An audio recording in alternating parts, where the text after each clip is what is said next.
this is a little bit dark, but you know, we're passing it, so I want to show you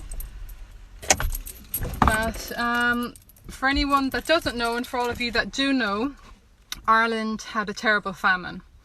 We had a famine where 1 million people died.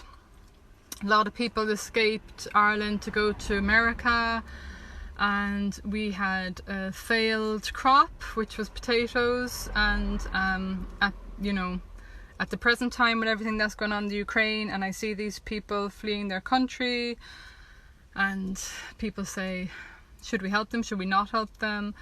Our own history in Ireland, we had a terrible, terrible famine, and people did starve to death. Some people survived, wiped out whole towns, whole areas. So many people, you know, crossed the sea to get to America, knowing that a lot of them wouldn't even make it, because in those days, a trip in a boat across to America, I don't know, maybe 80% would have died, something along those lines.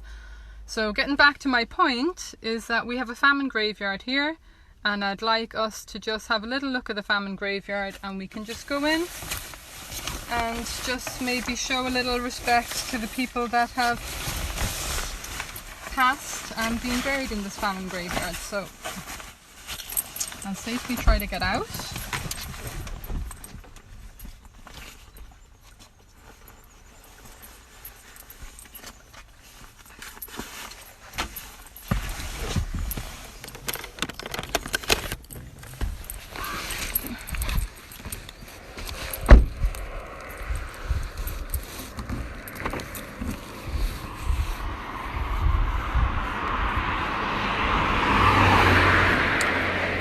So this is our old famine graveyard here.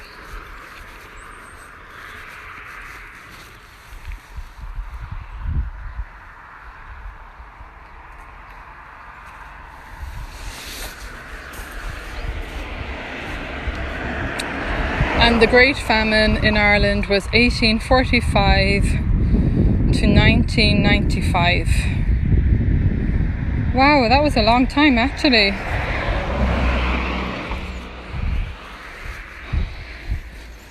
So anyone who's Irish, we would have had ancestors that would have starved to death in this famine. And this is a place that has been erected, this graveyard, so there are actually people buried here, which is quite sad, but you know, I wanted to come in here just to show you what it was. Let me read this. This is the resting place of an unknown number of the victims of the Great Famine of the 1840s, some of whom died in the huts of the adjoining workhouse complex. So the workhouse would have been over this direction here. It's now our council offices. Others died in their homes or in desperation along the roads to the workhouse. So people were so starving that they did their best to go to these places that would give them one meal a day, and they'd work there, but many of them died. So getting back to this, this building, the workhouse, was built to hold 500 inmates, but with over twice that amount crowded there in 1846 and 1847, so that disease spread quickly. And this burial ground was also known as An Poll Bui, which in Irish means the deaths from the yellow fever. So they had yellow fever here, which is also known as cholera. That's quite amazing, because in this day and age, people would, you know, think of cholera only being something that might be in India or, you know, one of these countries. We would never think in modern day Ireland of cholera. You know, we're in the age now of COVID, and everyone's worried about COVID, but imagine cholera. That's a whole different type of disease. Very deadly. The numbers continue to rise, with over 2,200 people held in the huts in 1849, with 120 buried in the unmarked grave on a single day. So each day they buried up to 120 people. Every year they are remembered in a special ceremony on the Sunday before Christmas. We hope that you remember them today.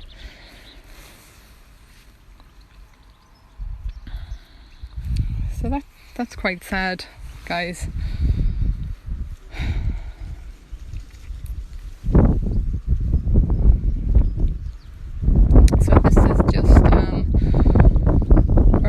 proclamation in Ireland. I suppose for our government it's good because any amendments to our constitution we're a republic and the people have to vote in a referendum for any changes to be made to it, which gives us a very good foundation in our country. Oh, thank you. Someone has just said there's a workhouse in ʻɡɔɾЫng and it has been restored. It was nationwide this week. I'll have to check that out because I think it's really important to kind of keep on to our heritage and to know the facts of what our ancestors went through. So we have Padraig Pearse, as I just said, what we'd consider our own founding fathers of our nation of Ireland. James Connolly.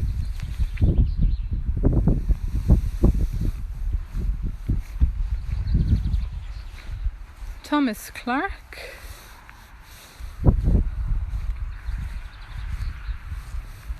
Joseph Plunkett,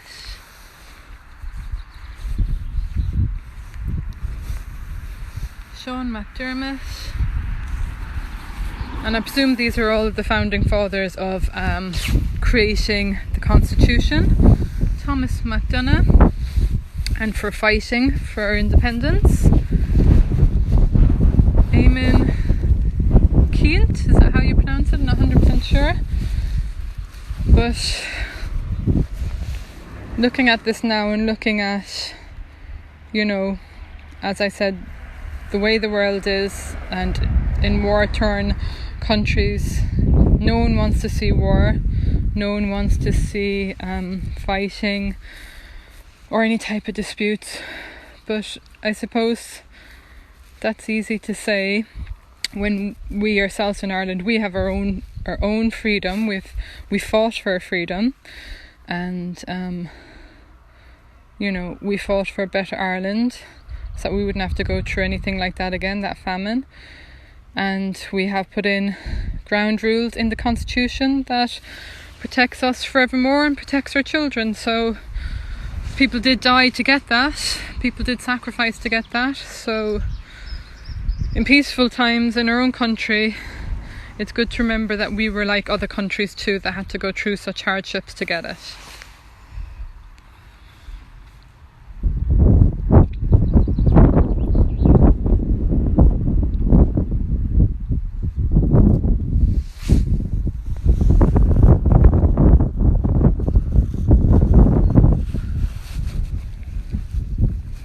So guys, that was our little look into the famine graveyard here in Kinsale. Not many people come here. It's not widely known. I suppose I know about it because I pass here all the time, and I have been in here in the past, not since I was a child, but it's nice to go in and just to remember those that have passed away in such awful circumstances.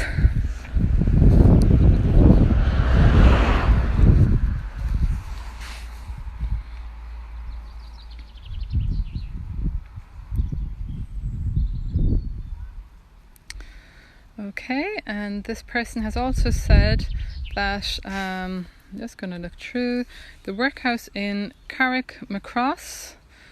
There also is a fever hospital across the way from the workhouse. I'll have to look that up as well. I think our own hospital here, not 100% sure, but our community hospital in Kinsale, I don't know if that was a part of the workhouse. I do think that the building behind it, which was the council premises, that was, and it looks like it as well. Unfortunately, I can't show you all the buildings today. I am running very low on battery, so I just wanted to share with you a little bit of forgotten history here. And I hope you enjoyed it. Do follow me again for any future lives I have, and I will share anything of interest that I come across, and I hope everyone has enjoyed this.